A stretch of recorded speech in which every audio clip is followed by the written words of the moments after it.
Käsitellään tällä videolla aihetta, että onko välttämättä järkevä treenata väsyneenä. Ensinnäkin on hyvä tunnistaa, että minkälainen se sun kehon kapasiteetti on sinä päivänä oikeasti treenata. Ja tähän löytyy apuja videolta keinoja arvioida palautumistasi, minkä mä tein tuossa joku aika sitten. Selkeitä tekijöitä on kuitenkin se, että jos olet vaikka nukkunut huonosti edellisen yön, sulla on ollut vaikka stressaava edellinen päivä, tai sulla on vaikka kova treenijakso meneillään, niin on ihan luonnollista, että sä saatat olla liian väsynyt treenaamaan. Liian väsyneenä treenatessa riski loukkaantua kasvaa merkittävästi sekä riski sairastua. Sen jälkeen kun sä oot tämän arvion siitä sun valmiudesta treenata tehnyt, mikäli nämä mittarit on ikään kuin punaisella, niin järkevintä on silloin vaihtaa tämä treeni palauttavaksi.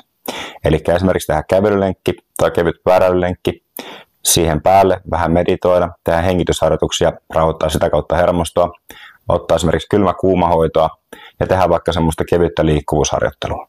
Otetaan tähän vielä sivuhuomiona, että nämä edellä mainitut on kaikki myös loistavia keinoja edistää sitä palautumista. Eli esimerkiksi treenin jälkeen semmoinen tunti pari, kun sun kroppa on vähän jäähtynyt, on erittäin fiksua käydä tekemässä jotain kevyttä liikuntaa. Eli just esimerkiksi kävelyä, tehdä näitä meditaatiota, hengitysharjoituksia sekä syödä riittävästi, mikäli et ole dietillä, ja sitten ottaa näitä kylmä-kuumahoitoja.